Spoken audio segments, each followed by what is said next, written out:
Yeah, that's what they said. These things, like, I literally read them like 3 times just to kind of I swear to God, I feel like they're just like, I don't know, this is how we're gonna weed people out. Like, I know, I was thinking the same thing. excellent, thank you. I got coffee, everybody's got, water, everybody's got. Yeah. Got big cups if you need them. How many people were here yesterday? The whole class. All of us. No. Full room. All 4 of yous? Oh, no. No, Full we room. had a whole classroom. Yeah. Yeah. You got a feeling the other ones know me already, so they're not coming. I think a couple of people said they were here. Your reputation precedes. Oh, many years of it, man. What'd you think of yesterday's class? A lot of Yeah, information. a lot of information. More stuff on. Too much information in one sitting, or Keep throwing it on, basically. fast learners or slow learners? It wasn't too much.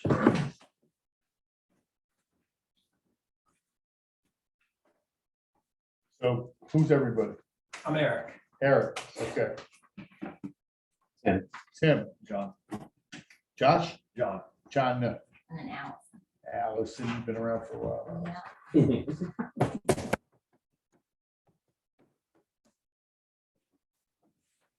Minutes to get going. Non-food, gluten-free cookies back here for you. Did you get into DocuSign? Really? I emailed the guy and he never got back. He's out of town till Friday thing. But then there's another email, so I hit that up. So if I don't hear from them, I'll just call. We'll see. Yeah, I got an email from mine, but he got back to me in like 15 minutes. Yeah, it was some guy named Lou. Yeah. Yeah. But yeah, he said he's out of town till Friday. Email this guy. So if I don't hear from him, Yeah, because mine wasn't going through and he was like, just go ahead and it's like, I'll send you the info and then it's like, as soon as you're done, send me your certificate so I can get you on the system. Yeah. So yeah, if I get nothing after this, I'll just give the number a call. And get that thing done. Patty Stover.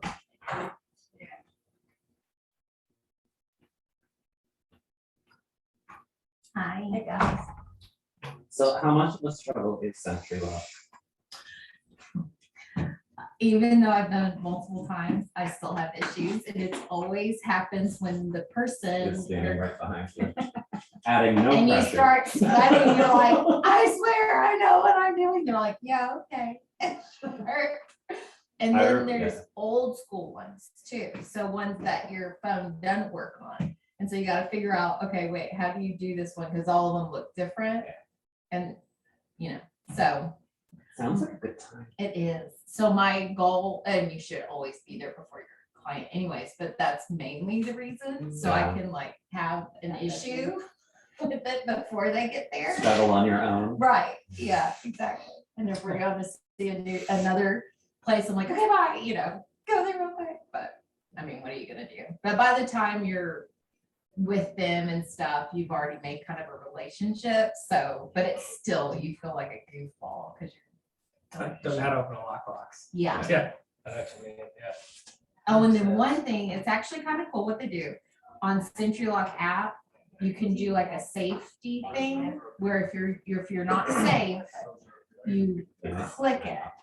I think you click it to not save, and then it'll call your emergency contact, and then I didn't know that. I thought it was the opposite. So I kept, and they're like, are you okay? I'm like, yeah, I'm fine. Why? What's wrong? They're like, you keep getting these messages that you're not safe. I'm like, oh, oops. So anyways, Come today? Yeah. it's a learning process, but it's not as bad as it is, but it is. Yeah, how to do it. And opening it Went through everything, sometimes. but Not all of them. Anyways, you'll see. Yeah, Adrian was here. Oh, okay. I went through some I things. can't wait. It was good this time around. Yeah. Five. So 10. Oh, okay. So I thought it was 2 weeks, like this week and next week. No, I think it's just 5 days, right? 2 2 weeks. It's 2 2 weeks. weeks. 2 weeks? Okay. Well, they only let me teach 2 days, so. Put me off after this first week. I don't know. How unfamiliar. All right, who else? Duncan coming in? He should. I think I heard Mia's voice here yesterday. Your name? Holly. Holly. Okay. Eric. Eric? I gotta do this myself. Ah, Because otherwise my brain doesn't work. Quite No, no. happy. Eric, Tim, John, Allison, Polly, and that's Patty Stover in the back. She's been around a while. Patty Stover's been here for a while. Let's give it one more minute and nope, we're at 9:01. We begin and end on time. You all set? I am. All right, welcome to Ignite, the second day. This is your second day, right? All right, the way they had this set up, nobody explained it to you yesterday, is the first part is the why. The second part of the day is the how. So we're going to talk about two parts. On the back of every one of your sheets is a QR code. Take the picture, and it's a survey. Why do I ask you to fill in the survey? Because it gives me points towards a certification that I need. We're missing that. We don't have. the Oh, QR. no, I'm gonna hand this So out. second one. Yeah. So, all right. Anyway, The most important one for the you. most important one for me, Yeah. why do I do this? Why do I do this is on the back. Important stuff. All right, Ignite. Today, we're gonna learn about lead generation, and it's the core of your business. I'm gonna try to do this during, if you gotta get up, go to the bathroom. I don't know if we're gonna take a break in an hour. And when I have to go to the bathroom, but we'll get there eventually and we'll do it. Questions, raise your hand. We'll take them as we go. It's a fast paced, but I want to give you as much information as possible. You're going to see this slide every time we run a class. What successful agents do every day, grow your business or run your business. And we're going to focus on one of those topics every day. Today, we're going to focus on lead generate for your buyers and sellers. What's the most important part about your business?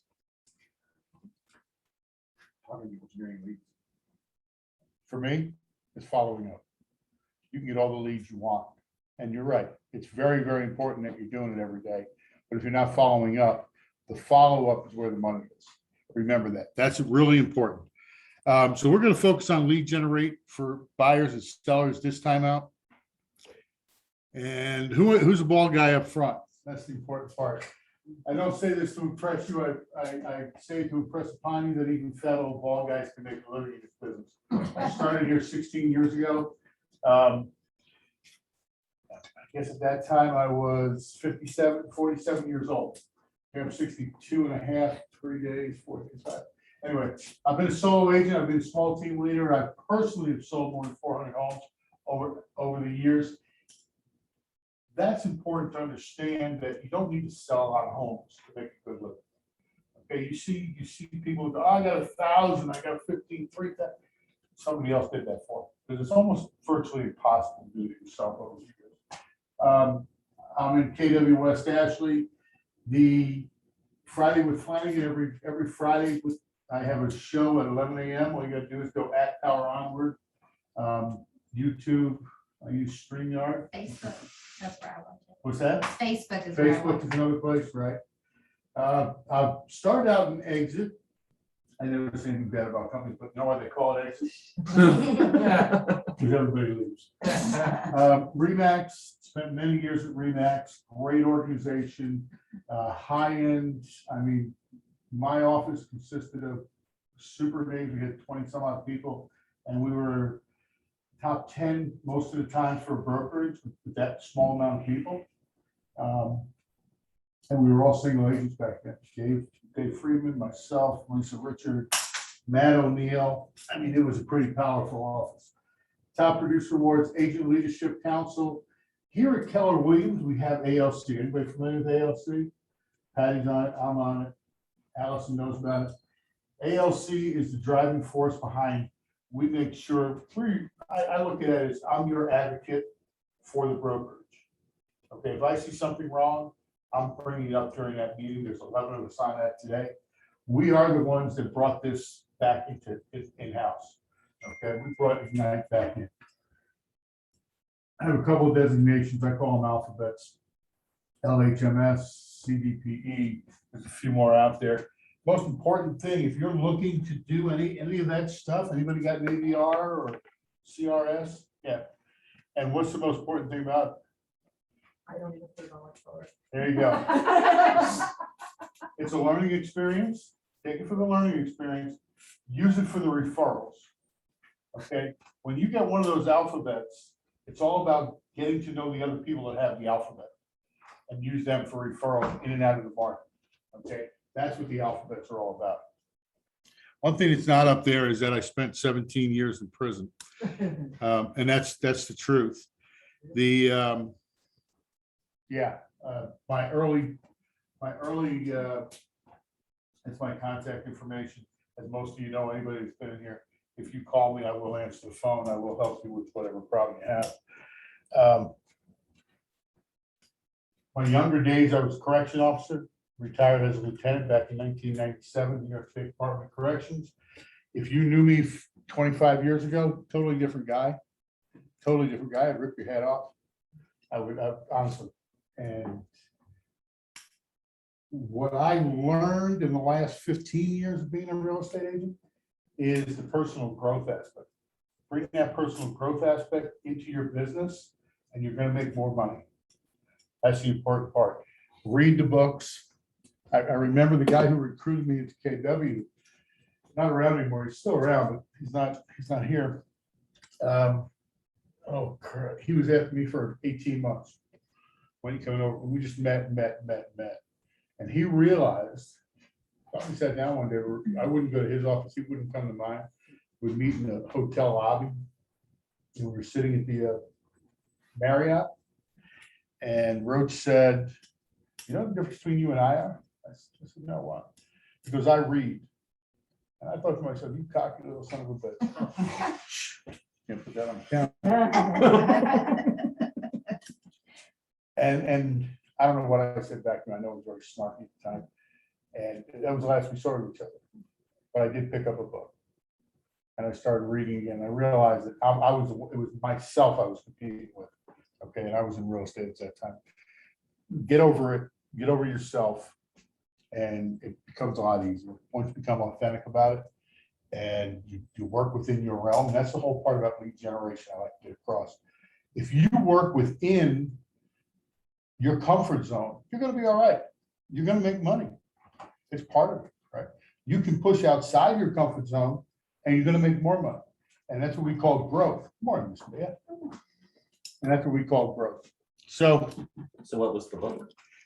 the first book was the four agreements. Okay, anybody read the four That's agreements? so good. It's a good book, right? Such a good book. Don't take anything personal. Yeah. Be impeccable with your words, meaning not only to other people, but to yourself. And I think that's one that resonated the most. You got to talk to yourself differently. Anyway, that's another whole class. I will get through this one. All right, ready to get into it? Here we go. You saw this model yesterday, lead generation model. I'm going to go back and forth referring to notes so we get this expeditiously done. What we'll focus on today, we got that big picture, understanding the lead generation model. You can see this lead generation model in a couple of different ways. Okay, top of the funnel, we talk about three different types of leads. We talk about top of the funnel, middle of the funnel, bottom of the funnel. Anybody understand what the difference is? Top of the funnel, who are the leads? Anybody? Top of the funnel leads are going to be Facebook. They're interested. They clicked on your Facebook ad, but they're probably not ready to buy. Facebook leads take 6 to 12 months to mature and actually become buyers. Again, follow-up is important, correct? Mhm. That's where you got to keep your follow-ups going. Middle of the line leads, who are they? They're normally pay-per-click. Google pay-per-click, anybody familiar? Anybody do them? You can go to Google, open up a Google ad account.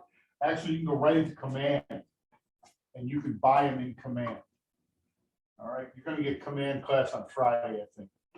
I'm not gonna go into it. It's just, there's so much information there. You can buy pay-per-click, you can buy Facebook, you can buy them all on command. Okay, use it because it does work. Keller Williams has an agreement with Google and Facebook to make sure that your leads are seen, your advertising is seen. And I do it. And it's the least amount of money you're gonna pay for a Facebook ad. You put the right Facebook ad out there, you do it right, you listen to Winnie, she does a great job, and you will get a lot of leads. They're gonna be up in here, but they will come to fruition if you keep following them for a year. Okay, what you do today is going to pay you back in a year up here. In the middle is pay-per-click. You're probably 3 to 6 months out. They have a little bit more intention. They know they're clicking on an ad. They know where they're going. The bottom of the funnel is Zillow, we call it ZRT. Zillow Realtor Truly, ZRT. Your job is to take anybody that comes, so that's the 3 levels of the funnel. It's not up here, but those are the 3 different parts of the funnel. What happens in the funnel is you capture the leads come down, you're contacting them, you're shaking that funnel, so that one of them falls out the bottom every week. 52 deals a year. Anybody see themselves doing 52 deals a year personally?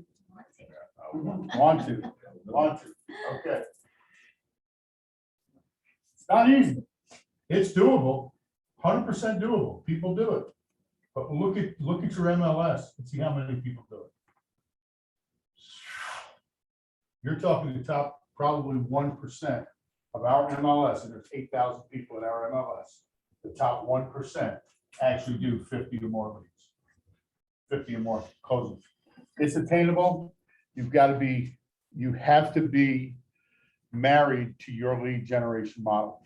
Okay, models. I teach on a separate course, I teach a 4-pillar approach, 4 different ways to get leads. And low-hanging fruit is FSBOs, expireds, door knocking. Yes, it works. Door knocking works. Calling works. Anything you do. I'll tell you what, door knocking. People say, I don't get anywhere with door knocking. Why? Why don't they go anywhere? Why don't they do anything? Probably not asking the right question. Part of it. They don't think they can. Consistency. Persistence. Okay, you have to knock a lot of doors. It's time intensive, right? Yesterday you saw a pyramid, and the top was marketing, and the bottom was prospect. The bottom of that was a bigger portion. It was all about time on task, TOT, right? So you've got to be time on task. Anything you do will work if you're comfortable with it. If you want to give house parties every week, do it every week. They will come. You've got to get it out there. You've got to do your marketing. Open houses. I think you talked about open houses yesterday. Okay, again, your open house. I knew a guy that sold 50 homes a year, and all he did was open houses. Because he focused on Monday, finding the open house, marketing the open house, calling his people, knocking on the doors. And then Saturday was the game. It's like you train all day for the NFL, and then on Sunday you play. That's the same way you do with an open house. Same way you do with door knocking. You continuously go through, and you might run into Mrs. Smith. She's old, she's lonely. In your mind, you got to stay focused and say, that's a nice day. I'll call you back next. Are you going to be here next month? I'll stop by. Okay, because you want to stop by every month. Make sure it's going to be cruel. Make sure she's still alive. She didn't go to home. Who's the estate? I know. But you know what? It's basic. Probably sitting there going, oh, this guy's creepy. You know? No, I think you're hilarious. This is the time that you need to understand that you're gonna touch these people throughout their lives. Again, we went through that yesterday. You're gonna touch these people throughout their lives, and you're gonna be the person that is the knowledgeable one. Hey, call that Greg Flanagan. I know with a lot of door knocking, here's what happens, especially in the older communities in West Ashley. You run into a lot of old ladies. You run into a lot of old guys, singles. You've got to find out, your job is to find out who the estates. One of the questions I would ask, I did at one time, so what are your plans? Are your kids involved with your home? Oh, yeah, they got it all figured out. Well, what does that tell you? That's a no. Unless you know their kids, that's a no. It's a hard. So anything you do up in here is all about follow-up. No matter what you do, get them in the top of the funnel, kick them out the bottom. Any questions on that? I can give you all kinds of cruel things to say. Understanding the lead generation provides a larger vision of interconnected tasks and habits. What about your big why? Prospecting and marketing. All right, so we just went over that part. Here's a lead generation video I'm going to play. It's 10 minutes. These are regular agents throughout the day that requested to participate. Different views on different things.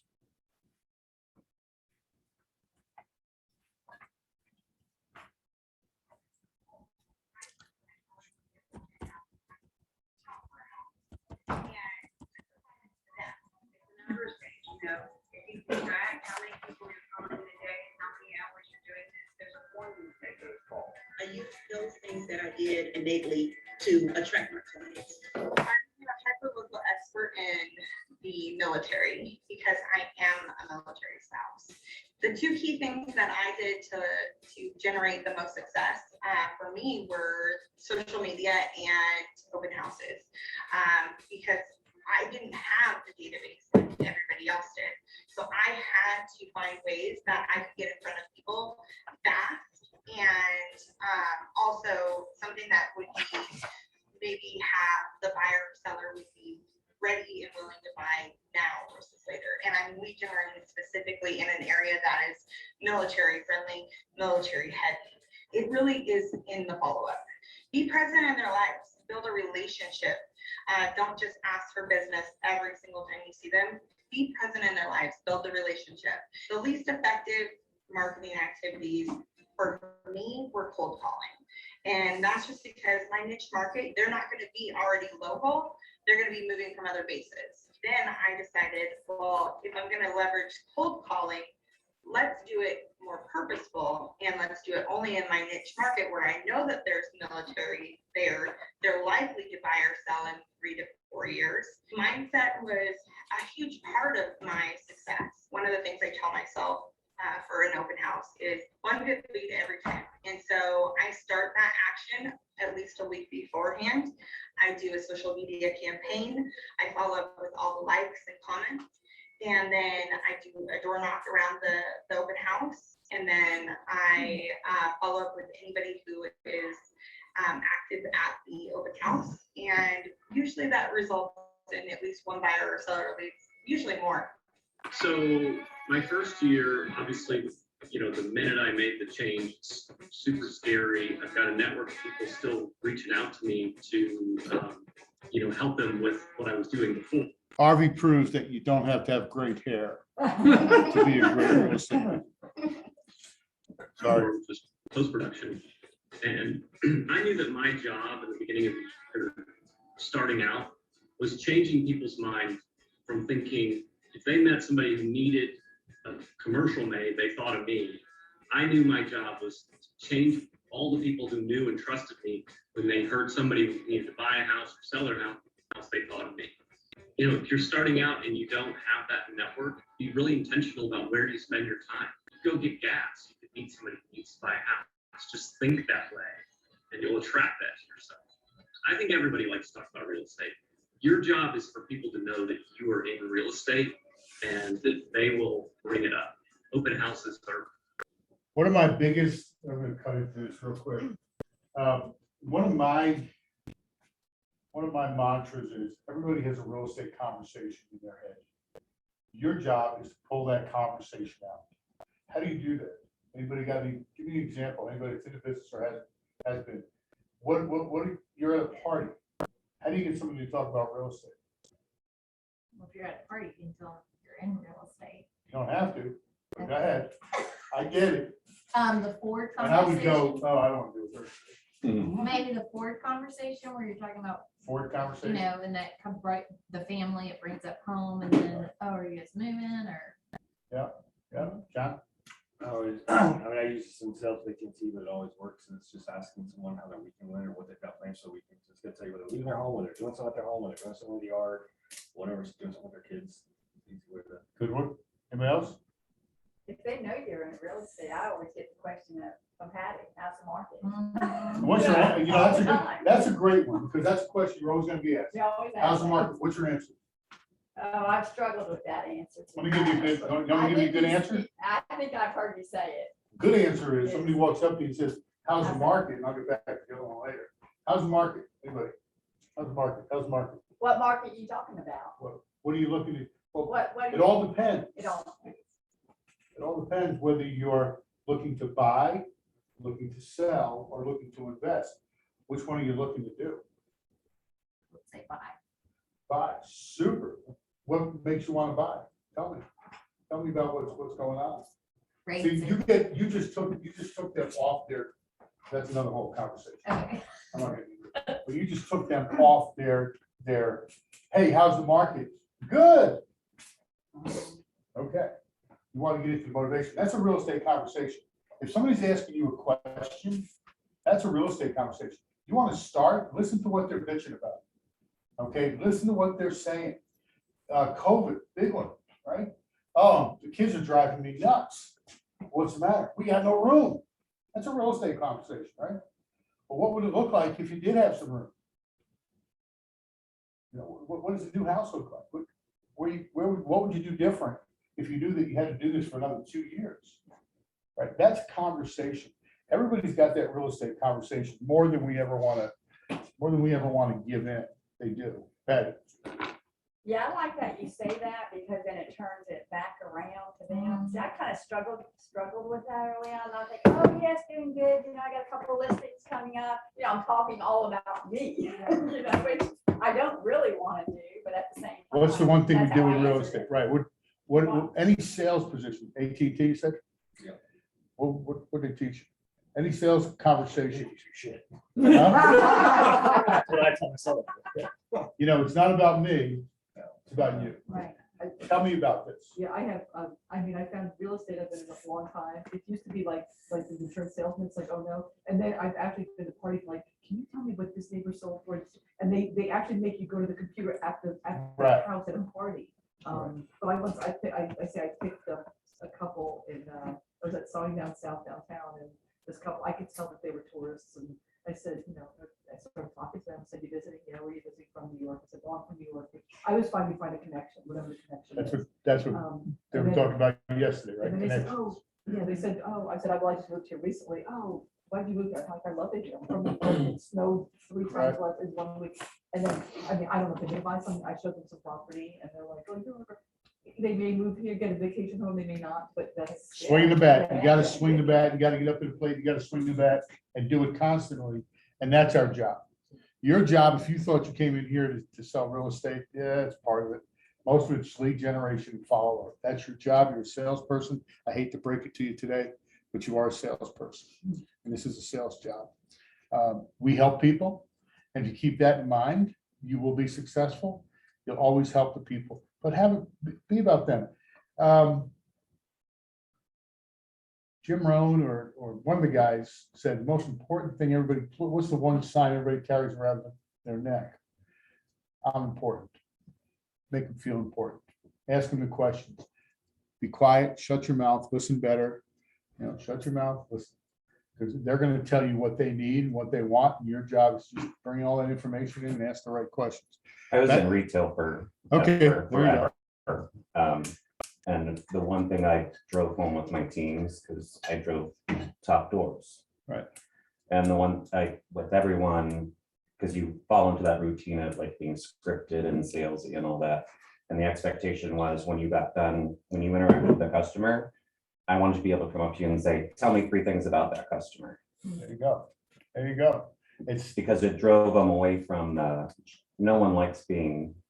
Yeah. No Vince one said likes being something- marketed to. And I'll bring this up now, because I lost sleep over it last night.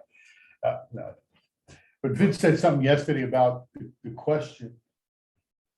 Do you know anybody that's looking to buy, sell, or invest in real estate? That's a crap question, right? That's a crap question. The best question you can, and I use this all the time, is who do you know? Right, so it's who do you know? And again, it goes back to what do you know about them? The why question, get rid of it, get it out of your bag of tricks, don't ask it to your kids. Think about that, when you got your kid, you go, why'd you do that? Damn. Tell me, what made you do that? It's a different semblance, so, but bringing in 3 different things, definitely, I can tell you, I get to it pretty quick though. I'm a little bit more of I can't sit here and chat all day. Yeah. I could, but nobody would listen to me. By far. Back to it's the Arden. Best thing you should do out of the gate every weekend, each day. Starting out, I did door knocking, I did mailing, I didn't get a great return, but I wouldn't change that. If I was starting out again, I would door knock. It's just talking to people, getting rejected. It's great experience, no matter what. I'll also say that the most important thing is that your lead generation strategy is coming from a place of authenticity. You're not going to get every client in the city, but there are people out there that are going to resonate with who you are, and just figure out a way to bring value. The income is secondary. That's how I go about it, and I think that really resonates with obviously with my set of people that I take care of. My lead generation strategies in the beginning were a challenge. I actually honestly believed when I first started that lead generation was cold calling and door knocking. So I kind of stayed away from that. I was fearful, I was anxious, but over the course of the business, the things that were innate to me, networking, open houses, facilitating classes, it allowed me the opportunity to connect, and I start to see that as opportunities for lead gen. And it was far more effective for me because it was natural. Let me just go back. When I became a new agent, from the time that I was in Ignite and graduated from Ignite in October, November, December, I closed with 8 transactions in just 3 months. And during that period of time, I noticed a developmental gap.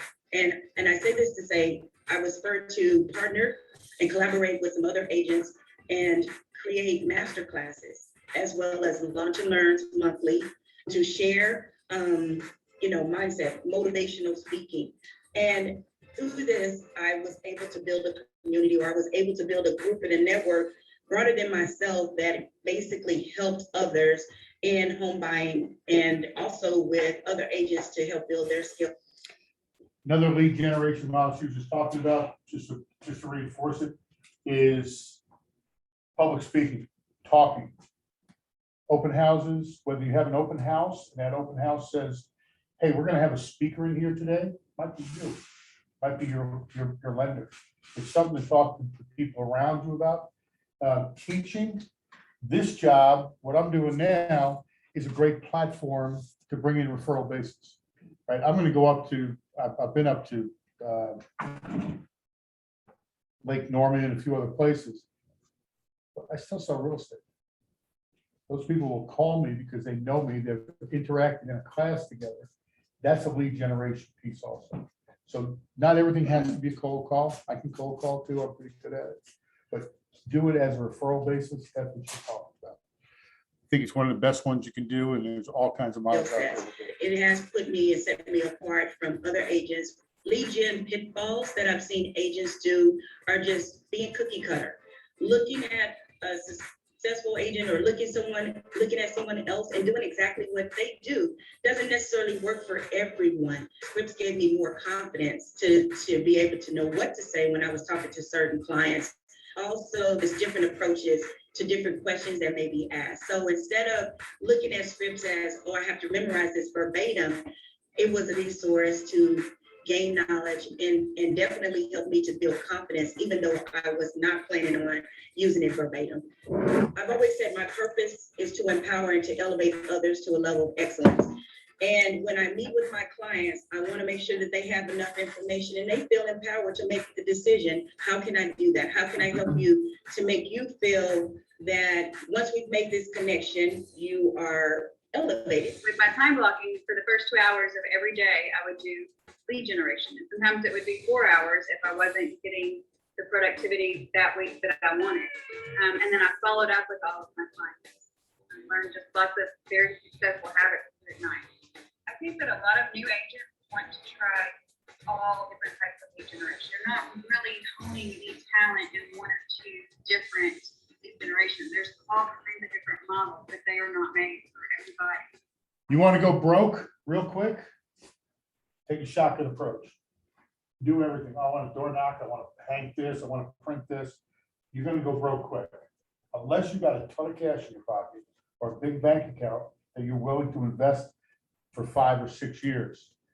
Pick one, start with it. I think yesterday you pick, everybody pick something to do. If it doesn't feel right after about 2 or 3 weeks or you're not doing it, get something else. Okay, but don't go out printing brochures and cards. Honestly, how many people got a card that somebody gave them within the last 3 weeks? Nah, you got it. It's in the bottom of your drawer somewhere. It's in the trash can. Cards, who cares? Right? I mean, I've had plastic cards. We used to light them up and throw them. I mean, it was great. I spent a lot of money. And so pick something, stick with it for at least 6 months. Unless you're totally not doing it, then change. But don't spend money. It's this business, you don't need to spend money. It's belly to belly. The best lead generation model for me was my sphere. I called my sphere every day. The number 2 ways that I got business and did lead generation was open house. I found for me the best way to connect to be in front of people I already knew that I had built a relationship with, where I had met at an open house and I had time to actually connect with them. The scripts that the Ignite program provided for me really worked because they helped me get out of my comfort zone when I was having to call everybody in my Facebook and let them know that I had transitioned job, what I was doing, and it gave me the dialogue to ask. On our team, we have picked 6 nonprofits locally that we like. And we do an event with local nonprofits every year. And we meet lots of new people that way. We invite all of our former clients, we invite our vendors, and then we invite the neighborhood to go door knocking for the event. Events are great. People think they're expensive. They're not. The biggest thing about an event, let somebody else handle it. Get your husband, your wife, your brother, your sister, or another agent to actually be there on site while you're holding the event. Why? So you're not tied down and can actually talk. You're not deep in the crap. You're not figuring out, oh, the hamburgers are cold or the pizza's not here. Let somebody else handle it. Hire a wedding planner.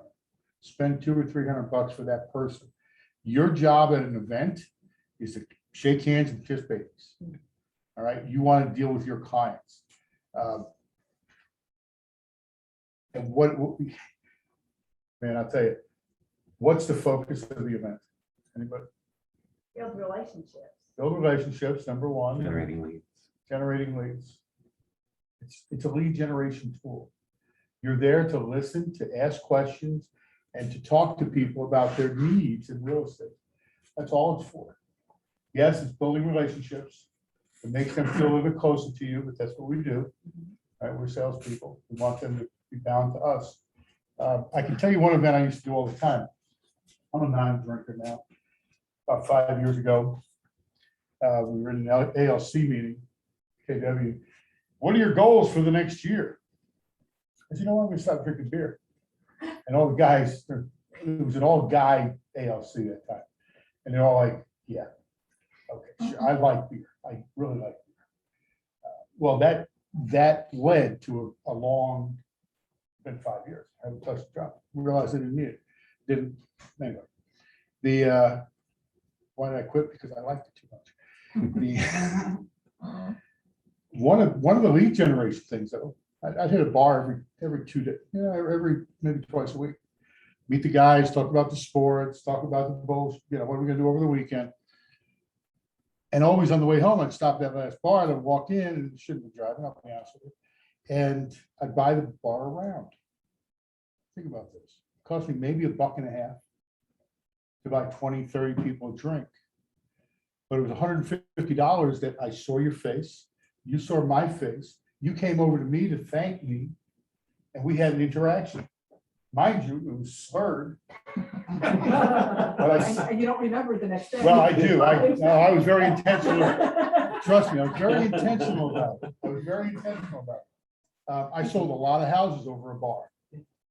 So put yourself, now, I also lost a big database when I stopped going to bars. So there's double-edged sword. So put yourself where you are already. If you're in a mom's group or you're in a, gaming, or, there are people there that are looking for somebody to KLT. What is it, KLT? Anybody? KLT? No like and trust. No like and trust. That's all these people want. They want a friend. They want Found somebody the to- park. And then we also have. Patty, what you got? Well, you're talking about the events and doing all that. I like what you said at the very beginning, house parties. Yeah. Because sometimes we can get overwhelmed with thinking, oh, we have to have this event and all that stuff. When really, I'm just now learning that I can have some people over to play cards or people over to watch a movie or just, have people over. And it's the same thing. And it's a whole lot easier in my mind to try to do some of those kind of things. And as long as rather you're intentional about it, than- Yeah, exactly. the whole thing comes down Having to the friends to your intention. house. I mean, Right. that's even better, I think, than maybe having an event at such and such. Some of my best events were at the house. Yeah. Some of the best events are at your house because it's a personal type thing. Yeah. You're going to sell your house and Polly just invited you over last week and you go, I guess we gotta use Polly. I guess we gotta use Polly. But I don't know if she saw a house. Nah, she must be able to. She could- she Have was- client appreciation. We try to do that quarterly. We'll do a client appreciation event where we invite everybody out to a restaurant and we provide appetizers. Just have fun. It's not necessarily a salesy event. It's just about having fun. By being out in the community, I see that we are knowledgeable about what we're doing, but we're also giving back. We care about where we live. My first year as a realtor, I tried just about everything in terms of prospecting and lead generation. What I found for me was that I present best when I'm face to face with somebody. So I really focused on open houses and then networking and getting out for coffees, making myself visible in the community, and then always making sure that I was able to speak to what was happening in the market at any time. So keeping up to date with local news and projects in and around town, I found to be very helpful when talking with people. To set myself apart from the many other agents out there, I've been utilizing video. And I find that putting the videos out on Facebook and a YouTube channel, and then even emailing them to clients really allows people to feel like they get to know you. And I've had experiences where I've talked to people on the phone and they were, especially with out-of-town investor clients, and they were not necessarily ready to go with me until I sent them a video saying hello, outlining how I could help them. It was good to have the phone call with them, etc. And the feedback I've gotten on the videos has been very, very strong. The biggest tip. World is changing. Video is the new belly to belly. We were talking to John earlier. He does a show and got, how did you say, 1,000 followers, 100,000? 1,000 subscribers. 1,000 subscribers, which is fabulous. Built-in friggin' market, right? It's a built-in market. How do you transfer who you know? I know they talked about the telephone yesterday. I have 8,486 contacts in my phone. If anybody wants to know. I heard someone say 507. I heard somebody else, I have 8,486. Do I know them all? Hell, no. I don't know any of them. I call 5 or 10 people on a regular basis. How do you transfer that though, when you're a new agent? Going, wait a second, we knew you as the pizza delivery guy, and all of a sudden you're an expert in real estate? How do you do that? Anybody? You guys spend your time researching. I mean, you can't go there bullshit. So you have to start knowing yourself. Exactly. You gotta build your knowledge. One of the things Vince talked about yesterday was about knowledge. Right? They come to you for advice and knowledge. That's why they hire us. I can sit here and spew numbers this morning. Anybody look at the MLS this morning? Tell me how many houses are on the market. Tell me how many houses got sold yesterday. Tell me how many.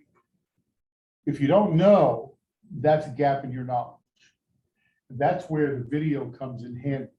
So if you're doing a daily show, I call it the 5 o'clock farm report.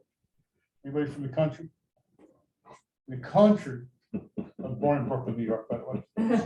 But in the country where I lived for many years, at 5 o'clock in the morning, the farmers at the time, a radio station would give the farm report. And pork bellies are at 50 cents a dozen, and the corn was at this. And that's what you need to know as a real estate agent.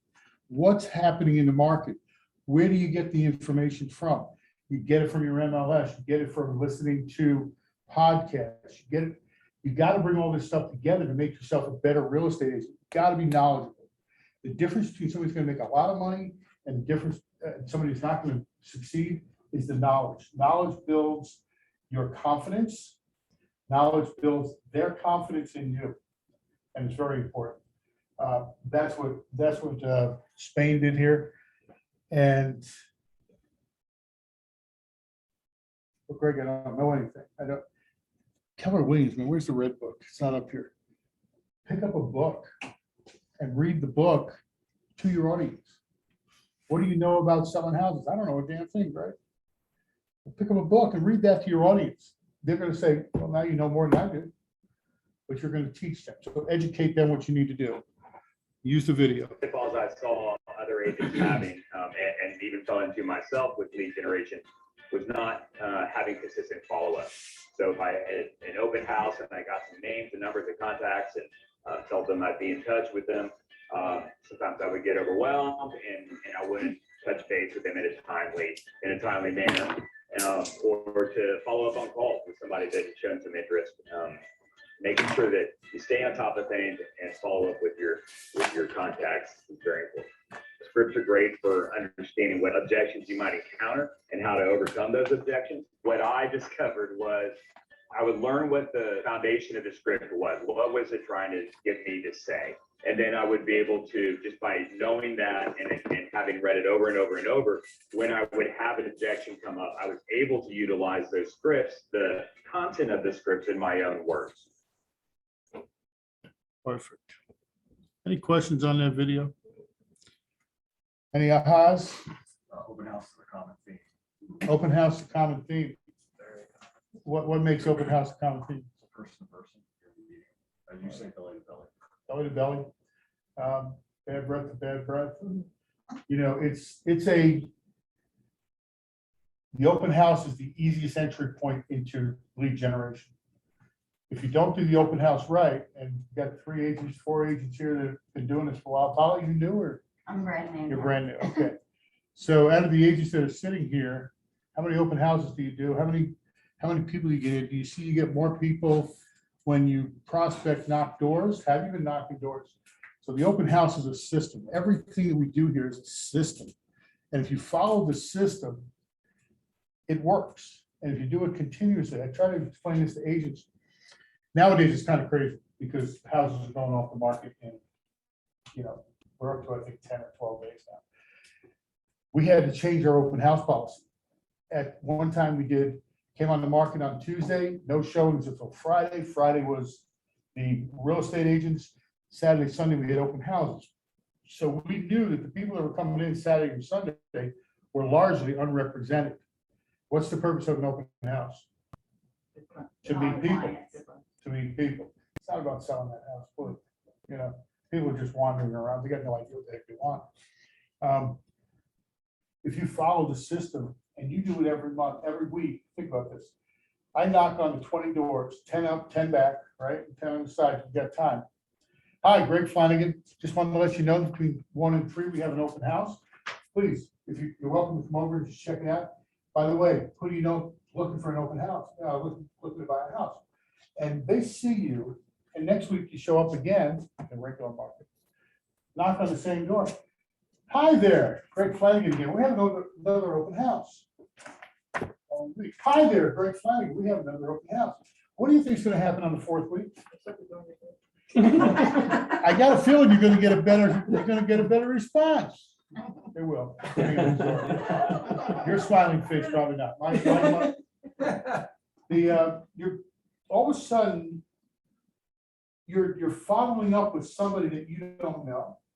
And we say the money's in the follow-up, and they see you every week going into the open house. So whether that open house produces a client you might be building rapport with a listing side. Okay, now, I'm not a buyer's agent, believe me, I cannot walk in a house, and nothing against buyer's agents, you're great, you're wonderful. Bathrooms don't throw. Yep, there's the bathroom. Upstairs, we got 3 bedrooms, they're all square. You know, I mean, short of being a magnificent house with basketball courts, it's not much that's gonna really excite me. But the listing side, think about it.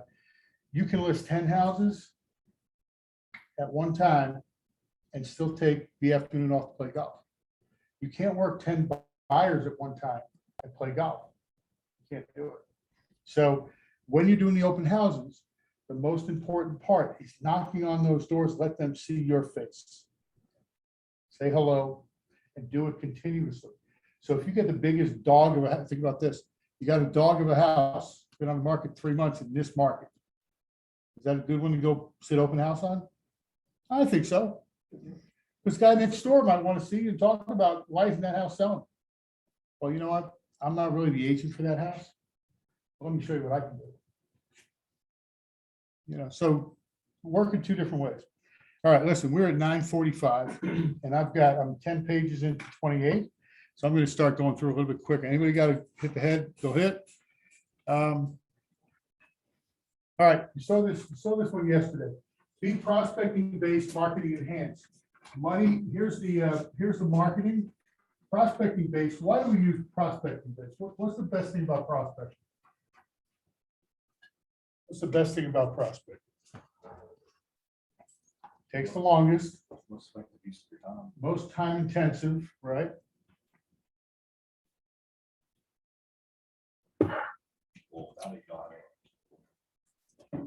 I want to make $100,000, right? This is the way to do it.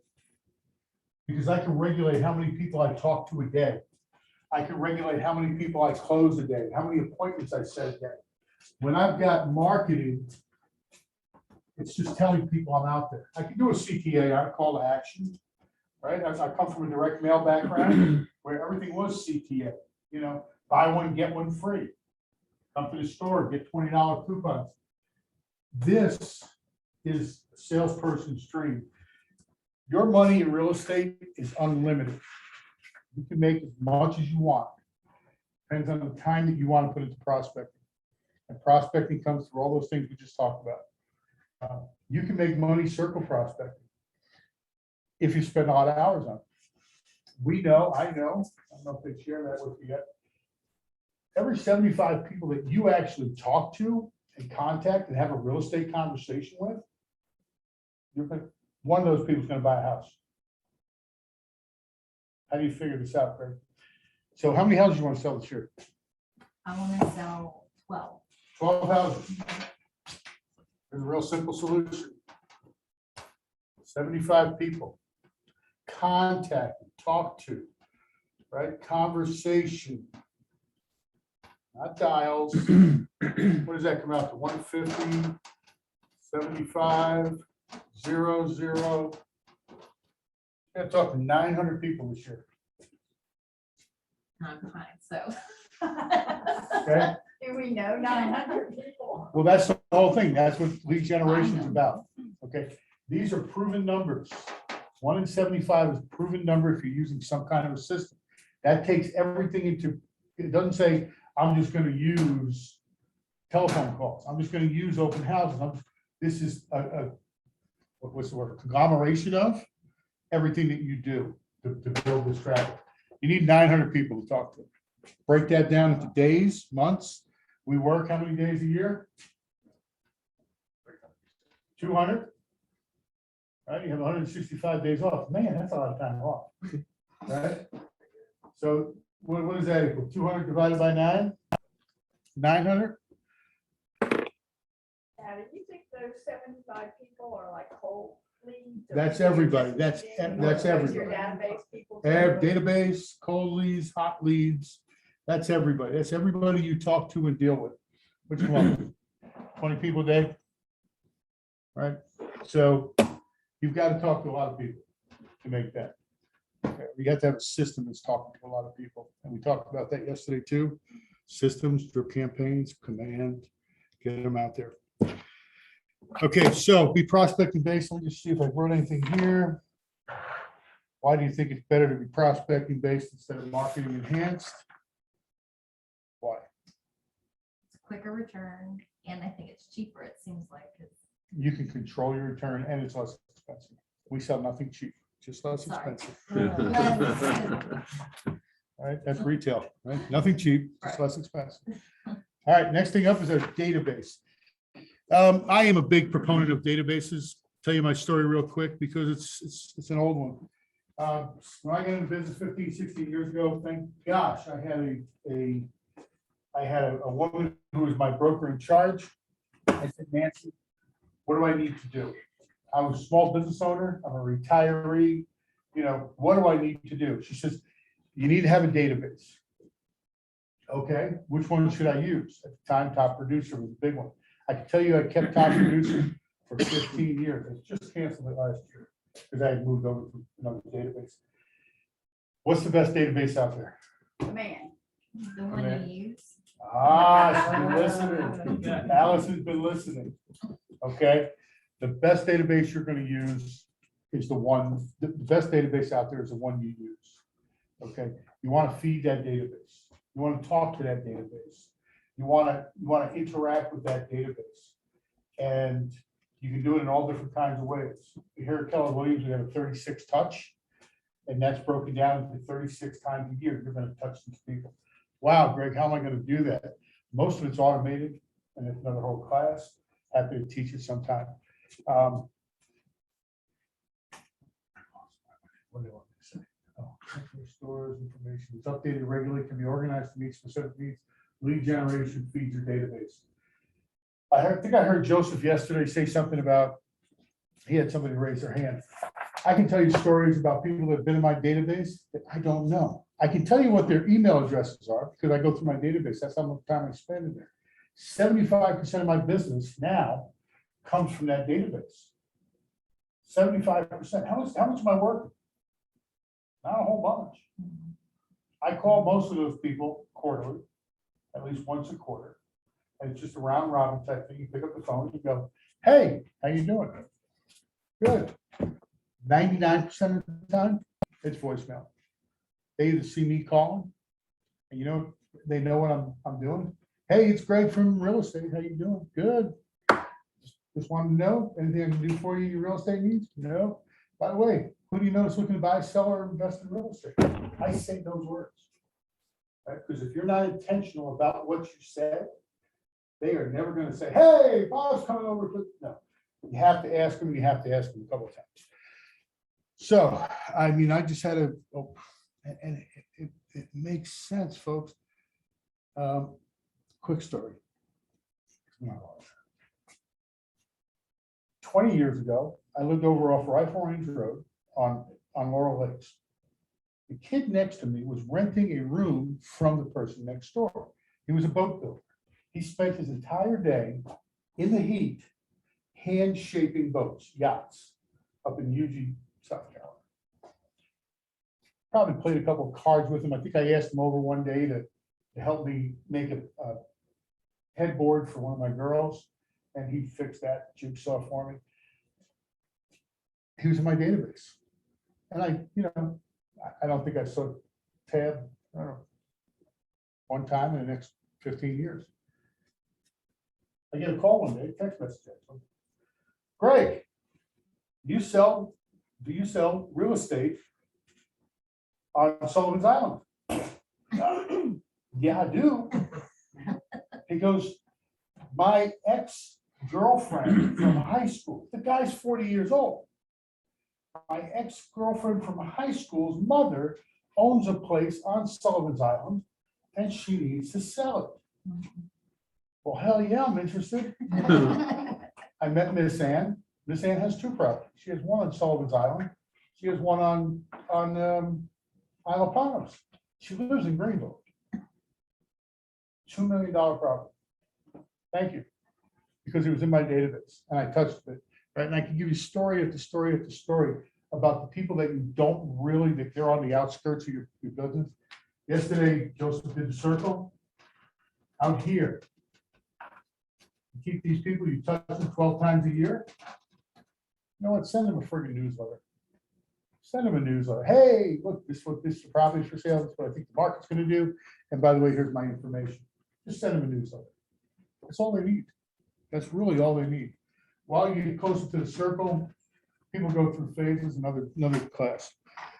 Anyway, your database, use it, feed it, follow up on it. Command is great for it, especially for single agents. Use the smart drips. Man, they sound canned, they sound, spammy. I heard somebody say spam in this class yesterday. I was like, no, it's not spam. This is your job. These are your tools that you work with every day. And if they're built right, and a lot of that stuff in Command is great. If they're built right and you use them correctly, you're going to get people responding to you. One of my best things when you first get a lead in, anybody get a lead? Anybody getting leads in? First thing I text back is, hey, thanks for jumping on our website. How would you like to communicate? Text, email, or phone? And you know what? They answer. Because it's got nothing to do with real estate. It just says, how do you want to communicate? I don't. Cool, man. But if you would, which way do you want to get? I mean, don't stop just because they said no once. One of my best customers, prior to this, I was in advertising sales, and I started in December. And if you've ever been in advertising, the worst month you ever want to get into the business is December, because nobody's buying in January. Everybody's done with the holiday retail, right? Oh, you don't want to do. They handed me a dead list of all their dead clients. And I went through and I called them all. One guy I ran into, and this goes back 26 years, he was Charlie Langford. And he was a buyer for, I think, maybe 10 or 12 accounts. A big guy. Somebody had pissed him off. And Charlie and I yelled at each other in Denny's for about 5 minutes. He big old guy. I said, what do you look like? I look like Santa Claus. I'm going, okay. So we got in there and we just started yelling at him. He became one of my best clients because we met where he was. We met where he was. You understand what I'm saying? So that cranky guy, meet them where they are. The person that hangs up the phone, call them back immediately. I teach my agents that if somebody hangs up the phone, call them back immediately. Say what? What do you say? We got disconnected. We got disconnected. Sorry about that. We got disconnected. Must have been my phone. Now, what were you saying? And they're like, you crazy SOB. So, these are just things to generate more leads and get you back into business. I don't think that's where we're supposed to be. But okay, leads, good, bad, and I'm going to go off this. What's a good lead? Any lead? I like it. Any lead that comes across your desk is a good lead. Don't care what it is. What's a bad lead? I'll tell you, there's only one bad lead. Anybody? Well, that's your fault. You're just a bad agent. The bad lead comes down to no contact information. There's no way to get hold of them. Okay. So you have a bad lead, a good lead, and a great lead. A great lead actually buys from you. Correct? That's a great lead. Oh, I got a great lead. A good lead is anything that comes across your desk. You're going to make it either a great lead or not. Understand that. A lot of agents come in and go, especially when you got a team. Oh my gosh. Well, you have good leads? Yeah, I got good leads. Well, the last place I was at, they didn't have any good leads. Wow. Look at me, is back to smiling. Me is back to smiling. You've heard it, right, Lee? Yeah. Right? The best lead you can get is the one that's got contact information. If they say no, that's fine. But they're still a lead. Put them in your database. Put them on the 12. Put them on the 12. They're just not ready right now. Okay? They're just not ready right now. No doesn't mean no. It means not yet. Especially if you can track them like Command lets you do. You can watch what they look at. All right. I'm a big proponent of if that guy hits my site 3 times in 3 days, you're getting a telephone call. You're getting a telephone call. Hey, Bob, how you doing, man? Good. What's going on? Nothing. I see you're pretty active. Are you thinking about getting your brain to move? Well, we're thinking about it. I see you like this, just get the conversation going. Script, yes, LP modeling. You heard it yesterday, LP modeling. The whole thing is about getting the appointment. Leads, you have valid contact information and can have a one-way conversation where you are seeking permission. Contacts, you have valid contact information and have received permission to have a two-way conversation. When we talk about contacts, if you're dialing the phone, anybody run into dialing the phone yet? And you have a contact, what's a contact? If you ever get bold, you ever get into a script class, contact to me is when we have a two-way conversation. That two-way conversation will be very short. Hey, I'm Greg Flanagan from Keller Williams. Have you got a minute? No! That's contact. I'm gonna call him back and say, hey, we got disconnected. And he's gonna tell me no again, whatever it is. That's a contact. Okay, you actually talk to somebody. It's not leaving a voicemail. Voicemails are worthless. Think about it. Are they worthless? When was the last time you actually listened to one? They have a place in the world. One of the best, if you are going to leave a message, here's a good one. Normally, I work on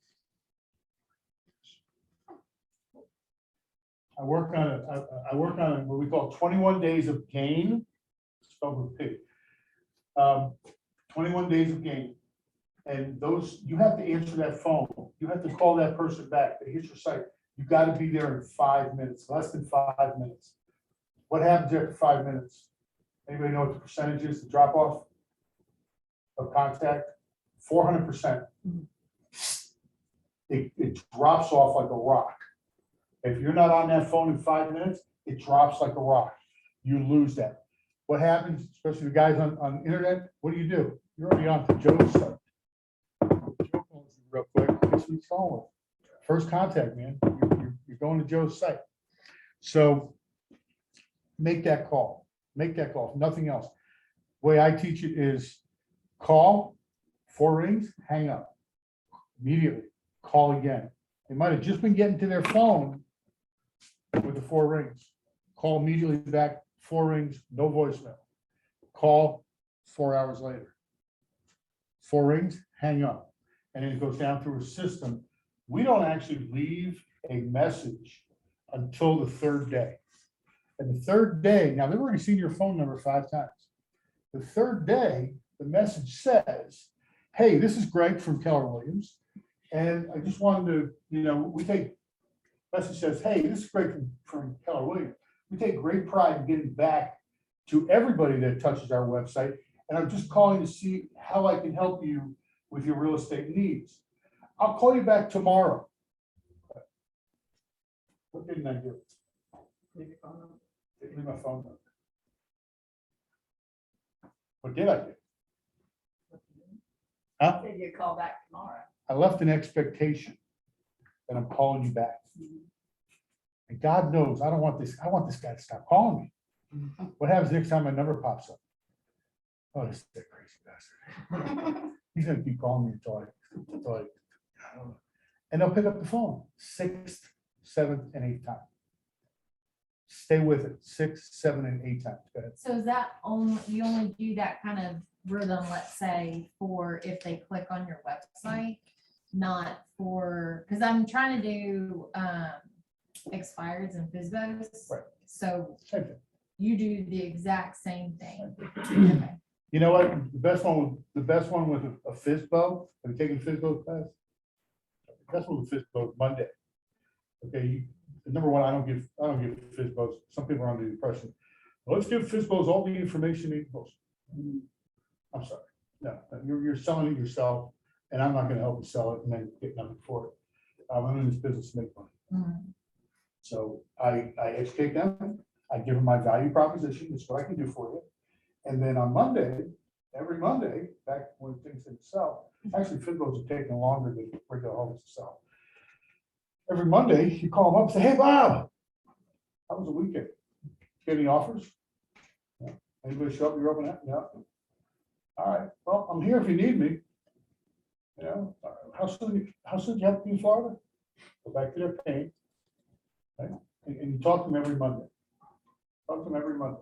Talk to them 8 times, Yeah, 8 times. so, but if And you yet, call them and they don't pick up, And yet- you do the and yet, 4 rings and call them back that same day, or do you do? a not on the different- FISBOs. Okay, that's what I was asking. FISBO's gonna answer that They're phone. gonna answer the Oh, phone okay. because they're trying to sell FISBO's their gonna house. answer that Okay. phone. They're gonna talk to you. Okay, Yes, you're, Okay. with a FISBO, you're gonna outweigh everybody else in the barn. okay, You're gonna get there. FISBOs will answer 7, they'll let you in 7 or 8 weeks down the road. okay. Their pain is there. Yeah. Another whole class. Mhm. All right. Any questions on this? Leads, nice to put this, 1 hour in, 4 hours. Leads, these are people you haven't met, or you're only one-way conversation, 4 touches, quarterly phone calls, 12 touches, 2 touches, 1 touch, annual event party contacts, 4 touches, telephone calls, 26 cut, just get as many, I bet you I touched 5 people 60 times. Open houses, any mail you can send them, listen, you're goofy if you think they're gonna open it up. You're goofy. It's not about opening up. It's about multiple impressions over an extended period of time equals sales. They're gonna see your name, see your name, see your name. Anybody follow Gary V? Tom Ferry? Who, right? How many times you open them? How many times you open the emails? Not every time, but you know who they are.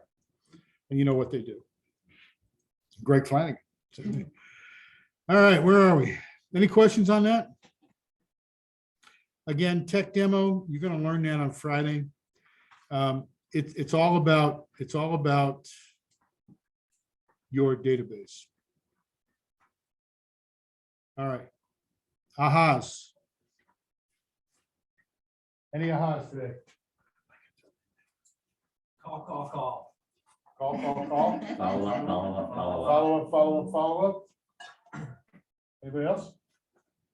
The more times you got your name out there, the more you're gonna be. Multiple remembered. impressions over an extended period of time equals sales.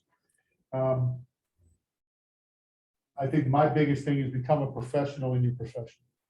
Understand what you're doing, understand the knowledge, get them to KLT, know, like, and trust you. Some of my best events where I make the most money are my client appreciation parties, that kind of stuff. I run a ball game every year. You run a ball game, you can bring 100 people in with 100 people without alcohol is about $2,800. Think about that. And all you've got to do is make sure somebody else is there taking care of your people. They have the hot dogs, the hamburgers, the Kool-Aid, it's $2,800.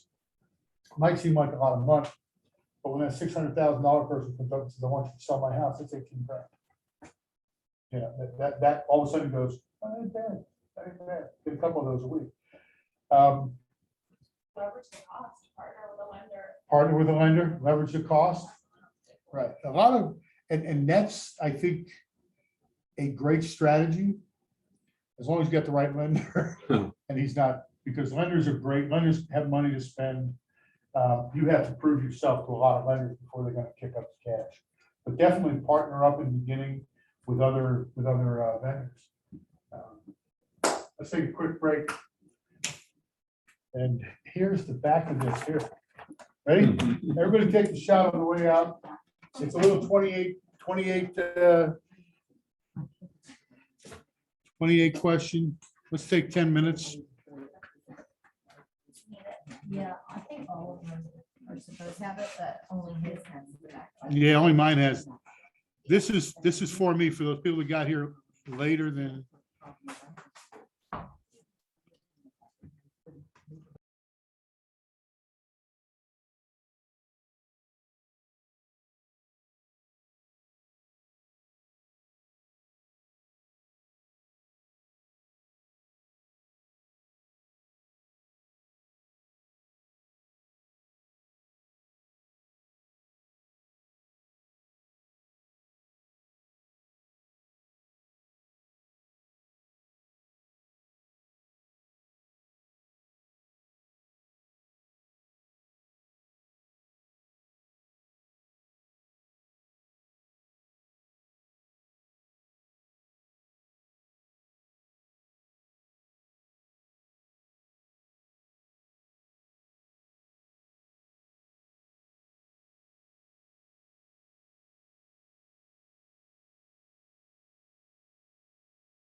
Voice, lead generation.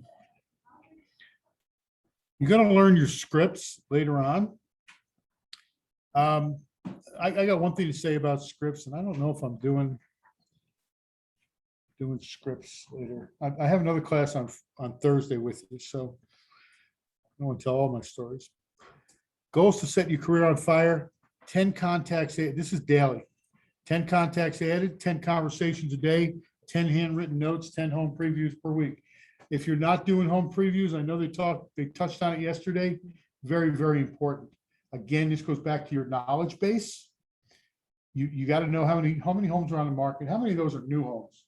Anybody know how many homes are on the market this morning? I think it's about 1398. Now, the deal with that is that probably 360 of them are new homes. New homes to me are worthless because they manipulate those things. They come on the market, off the market. They're longer days on market because they keep the same model up there. So I only deal with resale, You mean new build? new builds. So you don't, Sorry. if somebody wants to see new construction, you don't. take it? Oh, I do. Oh. But when I'm talking about what's on the market, Oh, to people. it's resale. Right. This is the resale market. New homes are accounting for, almost 30% of our life right now. They don't report their numbers correctly. And that's where I have a problem with them. That's just part of my knowledge base. So we have about 1,200 homes on the market that are actually pre-owned resale homes. We're in a pretty big market. That's still a very small number. It's an increase of almost 40% of what we had in May. Think about that. If I say 40%, you go, wow, that's a lot. No, it's only about 500 homes. That's all. It's not a lot. It's just, when I got in the market, in 2006, there were 10,000 homes on the market. Yeah, and 2,600 real estate agents. So it's kind of crazy. All right. If you do these 4 things, contacts, conversations, handwritten notes, home previews, it adds to your knowledge, it adds to your database, it does a whole bunch of things. The handwritten notes, folks, in my drawer, I have this much people saying thank you. I keep them because on my down days, when I have them, I go back to these notes and I look through and go, was I really that good? Did I really help people that much? You make a difference in people's lives. This is a major, to me, I pass it off as just a transaction. It's not. You're making a difference. Their kids, their mothers, their fathers, their dogs, their cats, they grow up in these houses and you got to understand that. And it's a powerful, impactful type thing. So do those goals. You'll get where you need to be. Scripts. People say, I sound too scripted. You do, and you should, because that's what our thing's about. Most of the stuff comes out of my mouth was scripted, 15 years ago. Some of it 26 years ago. One of the best objection handlers, if you want to really get into scripts, get into your objection handlers. When people say no to you, when people put you off, the more you know the answer, the better you know the answer, the easier it is to bring them on your side of the court. One of the best objection responses that I ever had, Greg, you know what? We're not ready to sell. Of course you're not. If you were ready to sell, you would have called me. That's why I'm here. Did that hurt you? No. I agree with you. Of course you're not. Greg, I'm not interested. Of course you're not interested. Because if you were interested, you would have called me, right? Yeah. Okay. It's just that give and take. That's a response I learned 26 years ago. And what it does, it gets over that first objection. Okay. That's why I'm here. That's why I'm calling. That's why, whatever it is, that's why I stopped by. It's a good objection deflection. Scripts are important. Internalize them. Take one at a time. Don't try to get them all done together. Take one at a time. Learn the script, learn it well, write it down, 30 days, speak it 30 days, practice it 30 days. You'll never have to do it again. Okay, to this day, if I'm actually prospecting, I do have a script call in the morning that I will call up John Crompton, Mia knows him. I'll call Crompton and we'll script 15 minutes. I'm not asking him how the weather is, how his kids are doing or anything else. I pick up the phone. Hi, John, Greg Flanagan, Keller Williams, how you doing? He knows exactly what I'm doing. because he's been my partner so long. And he'll throw 2 deflections at me. He'll object twice, and then he'll let me win. Because I'm not sitting here going, well, my people are coming from Louisiana to prove to the no. No, we're just doing boom, boom, boom, boom to get me gassed up, to get me in the mood. So I'm gonna call block John. An old brain, man. I'll tell you what, it's an old brain. I'm gonna call John, so when I'm calling John, I'm ready to go. Okay, that's the first part of your script. Get them internalized, then become creative. I had one guy, gosh, this should be a 10-hour class. I had one guy, many, not just one, but one particular that said, I gave him a script to take home and read and internalize. He comes back and said, I changed a few things. Oh, guess what? You don't work for me. You don't change it. You don't change it. It works. There's a reason why we give it to you. It works. Internalize it. Once you have it internalized, and you and I can do a script practice, and then you can create, you can put your own inflection into it. You can do whatever it is. You don't have to follow the world. The intent is there. We all say the same thing. We just say it a little different. So get the script down first. Get it wrote into your mind. And I think once you get, depersonalize it. It's not you. We get that. Role play, we'll do that. Compliance, do not call these people. It's getting real hairy here, folks. $50,000. If it says don't call, don't call. Get help. If there's some leads that you were given from like Boomtown or old leads, can you call those people, or do you have, how do you have to put every phone number, because they've already put their phone number in? Does that give permission to? It does until they say no. Okay. Okay, because now they're inviting you in. Now, disclaimer, CYA, call your attorney, right? See what they have to say. You know what? I don't need a $50,000 fine. Business doesn't need a $50,000 fine. It's not that much. You know where the guy lives. Send him a postcard. Send him a piece of mail. Right? At least he's going to say, "Oh, look, this guy spent $1 for a piece of mail." I'm getting there. I think I'm done. All right, next video. Any questions on that video? We're all done on that one. That's great. The next one is.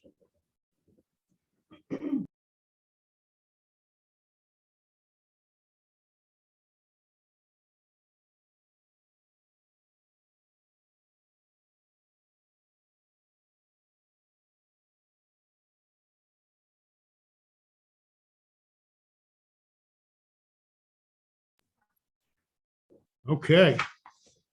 Y'all bored out of your mind yet? Let me know. I'll change the subject.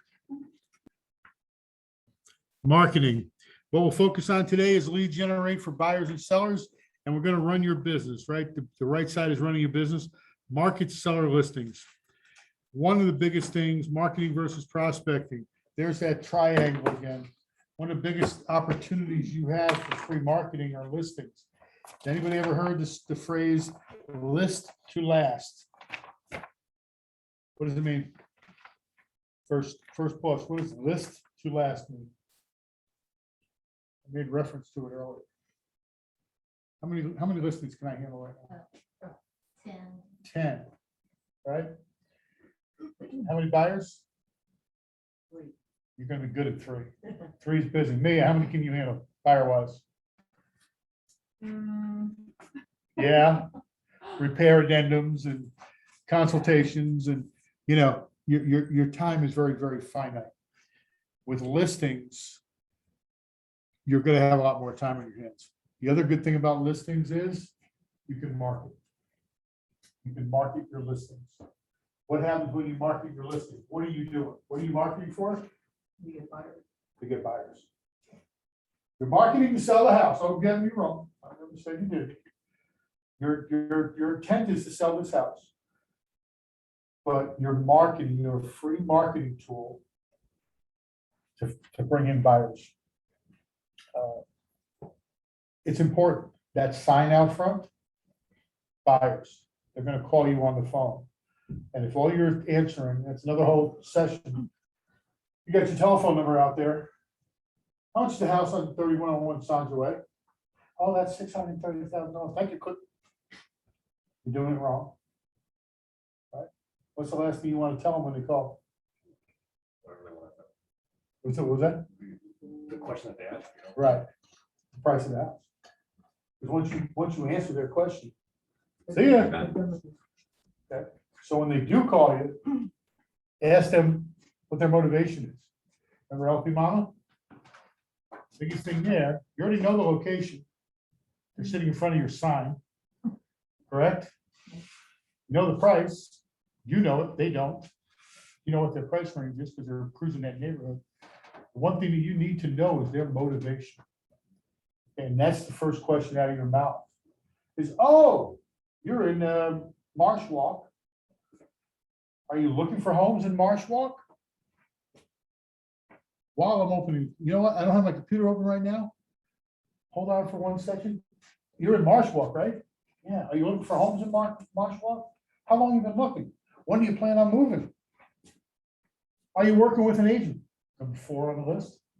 Right? Are you working with an agent? No, we're just in town for the day. Oh, super. Okay.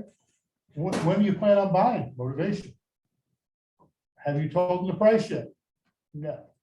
If they get snotty with you, you both have telephones. Reception gets awful bad. Okay?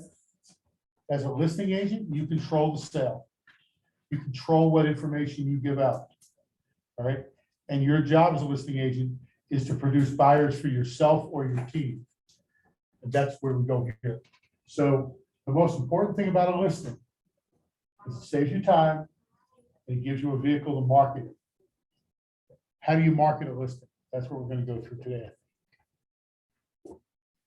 So back to marketing and prospecting. Marketing is money intensive, it's passive, long-term results. Prospecting. How do we prospect for listings? The Facebook groups, the realtor Facebook groups, and just in general, just let In them general? know. Well, let them know that a listing is here. Right? How do we mark? No, I'm sorry. How do we actually Market to get find a them. listing? How do we find a listing? Oh, Let me put that back. I know what we've been talking about. yeah. Everything that we talked about earlier about buyers, Right. same thing goes with listings. More times than any, the buyer has something to sell, whether it's in this market or the last market. One of your top questions when you talk to a buyer is, do you have anything else to sell? Do you need to sell your home? Mhm. Yeah, where do you live? Indiana. Do you have a real estate agent? No. Do you have a real estate agent? Well, not yet. I know a few people in Indiana. I don't. But I know a few people in Indiana, you know, that, would you like me to get you a trusted real estate agent up that way? That would be wonderful. Because they don't know what they're doing. Mhm. You sell houses every day. They sell them once every 20 years, 7 to 10 years. Most people coming out of the north have owned their house for many, many more years than the people down here that change it like underwear. Is that true or not? Right? I mean, is it true or not? They're long-term residents. All right, so. All right, we've covered the basics and Sparks, understand the lead generation model. You guys understand the lead generation model? If they're outdoor knocking around an open house, that's always a great time to find a listing. Again, multiple impressions over an extended period of time. They can leave a piece of marketing material behind. Listen, in command, and a lot of this today is going to be about command and using the design feature in command. Has anybody seen a design feature in command? Yeah, no? Open up your command. I'm going to show you a little later. Left-hand side, left-hand column, there's an easel and a paintbrush. You pop in there. Anybody use Canva? Okay, you know what Canva is? Anybody use Microsoft? What would we used to be? Paint? Okay, easy, Patty, I know, it's your favorite program. It's just a design and it makes it so easy because they give you everything you need to do. All right, that's what we're doing. That's what we're doing. We're not doing that. All right, prospecting, dive deep into marketing. Can you read that? So this is in your handout. Yes, page Yeah. 4. Okay. Prospecting, phone in the face.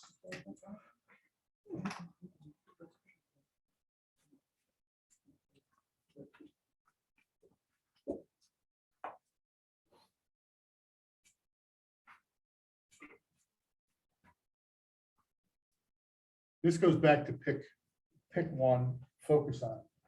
As far as marketing goes, phone or face-to-face, belly to belly, listings without agency, circle prospecting. Circle prospecting, it's getting very, very difficult to find telephone numbers. When I first got into business, the way I found telephone numbers, Cole Realty was there, it was very expensive back then. Actually opened up phone books. I'd get up at midnight, and at midnight, MLS used to expire a bunch of people and put on people. It was a different system. And I would find everybody that expired that day. And I would cross-reference, I'd get the list of addresses. And I'd get to the office about 6 o'clock in the morning, 6:15, and I'd start looking through the phone book. Finding, name and who was it? Tax record, how they do it. Tax record to find the name, phone book to find the telephone number, and at 8 o'clock start calling, dialing. People thought I was nuts. That's prospect. That's what you had to do back then. Nowadays, you go to white pages, click, and you can find a telephone number. And strictly white pages, don't take the first two, take the third one, because that's the free one. And the first two are paid ads. But find the resource to get those telephone numbers. Prospect around your open house, back to open houses, back to listings, just listed, just sold. What are the conversations are you having around just sold or just listed? What are those conversations if you're prospecting? They usually say it's on like market update, talking. Market update? I mean, I'm not, we just bought our house, but a house next door was sold for for like $200,000 more than we paid for it. I definitely piqued my interest to see like, maybe I should sell my house. So that a perfect example. So if you're a real estate agent, and you are, your house is there, you know what you paid for that. This guy just paid 200,000 more. I can guarantee you that the 20, 30 people around you don't know that. Here's a great thing. Knock on the door or telephone call. Hey, Mr. and Mrs. Homeowner, how you doing? I'm your local real estate agent. Matter of fact, I live in your neighborhood. I just wanted to let you know that 123 Main Street just sold yesterday. And you know what it sold for? No, what did it sell for? $650,000. Holy crap was the word I got back. And yeah, isn't that exciting? By chance, we have a lot of buyers that are still out there. Are you looking to sell your home or considering selling your home in the near future? And then you start getting in that conversation, break the ice, do that to 30 homes around you, if you can find your telephone. And they're not on the do not call list. Okay, this where door knocking and hanging cards are good. That's your conversation when you're doing that. Circle prospecting is usually around just listed, just sold, open house. To randomly go out there and throw darts at a wall and say, I'm going to do Latson. You're going to need nowadays 3/4 of Latson to get enough numbers to get you through a day. Okay, that aren't already scrubbed for this or that. People that answer. They've found over the years that if you are doing a mass, if all you're doing is sitting on Mojo and let Mojo dial it, Mojo's a dialer, put all the numbers in and it shakes them out. If they don't answer the first time, they're not answering the second or third time. As far as circle dialing. Okay, they find that as you go through a neighborhood, the people that are going to answer that time and that time only. If you change the time that you're doing it, you might pick up a few more. Okay, but if you're continuously doing between 9 and 11 and you're just focusing on that one telephone, you're going to die. It's going to just putter out. You got to have constant new information. Very time intensive, but it does work. Time over task, anything works. So anyway, these are all the things you can do. Farming, geographically, demographically. Geographically is I want to do this neighborhood. Demographically is I only want to sell homes in the $400,000 range. When I first started, there was this thing that was called Craigslist. And actually Mount Pleasant, Charleston wasn't even on Craigslist yet. That's how old. Craigslist was there, we're still out west. We got Charleston in there, and it was easy to actually say, take my MLS, what do you want to sell? I want to sell $350,000 properties plus. I would take listings that other people in my brokerage had, and I would market them on Craigslist at $350. And that's where I'd get my leads from. Now I'm dealing with people that are $350. I got the LP Mama halfway done at that price. If all you're doing is shotgunning, you're not paying attention to what your avatar is, the person you want to hit, you're gonna wind up with a bunch of $100,000 homes. Is that what you want to sell? If you haven't invested, sure, he wants to buy 10 of them, that's a different story. Pick the demographic you want to work in. Make it close to where you live, makes it easier what you do. Pick the demographic, go deep, deep, don't go vertical, okay? Don't go vertical, go deep. Or no, go vertical, sorry, don't go horizontal. Open houses, seminars, contests, client appreciation events. Networking sphere, past clients, allied resources, other agents, purchase, referral networks, advertising networks, clientele. Be careful with the purchases. There's nothing more. I used to have a $10,000, in my budget, I had a $10,000 line. It was called mistakes. I spent $10,000 a year on mistakes. And that's one of the things what I do today is to make sure you're not making those same mistakes. Not everything works. If you're not committed to it, if you're going to farm in a neighborhood and you don't have all 12 months of dollars in your account, don't start it. Okay, the best way to farm a neighborhood, if you're going to take that 100 people, it's going to cost you $1 a card, mailing and everything else. So if you're going to put $100 down to 100 people every month, make sure you got that $1,200 in your bank account dedicated to that farming. You're going to come out a heck of a lot better than if you say this month, you know what, I want to do Steve Farm. Next month, I want to do this. And you never get back to Steve Farm. It's all about what? Follow-up. Consistency and follow-up, correct. So be careful with that. Marketing. Radio, TV, yes, they bring in the most amount of people. You see Jeff, you see Dave, you see Matt, you see a lot of people doing radio and TV. They are spending a ton of money. A ton of money. They do get a return on it. The return is about 1.5%. What do you get on your money in the bank? Yeah. Yeah, no, it's not that kind of return. Normally, you want an 8 times return on your money, 8 to 10 times return. Spend $1, you want $10 back. Look for that $10. What's your sphere cost? What's people you know, like, and trust cost? 0. All you're doing is talking to them. Well, you're having events and you're doing things. They said if you're gonna spend money, spend it on the people that you know. I always do, Yeah. all rather the than- time, all the time. I would rather spend money on people I know. They know me, they like me, they trust me. They're gonna give me more business. Now, part of that is you gotta build more people every month, every week, every day. You gotta keep putting people in there. More people know, like, and trust you. If you're a likable person. Here's, okay. Things not to do. Sorry, we've got 20 minutes left on that. Things you don't want to do. Grocery carts. Oh, yeah. You see those little things? Yeah. Okay, you saw them, right? How many times have you been to the same store? All the time. Harris Teeter. Yeah. Who's on the cart? I don't know. No freaking idea.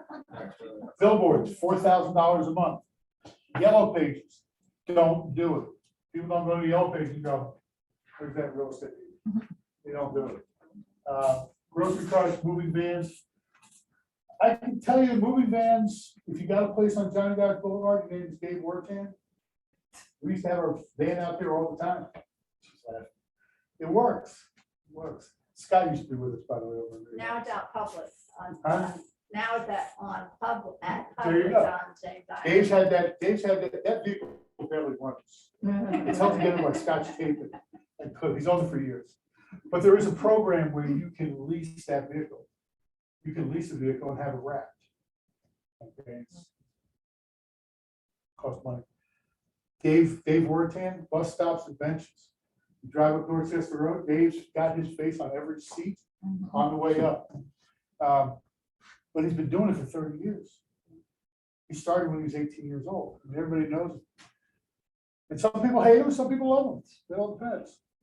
Online advertising, pay-per-click, SEO, social media, portals. You are gonna start getting telephone calls if you haven't already. Hi, are you still in real estate? If that's the first question out of your mouth, cut.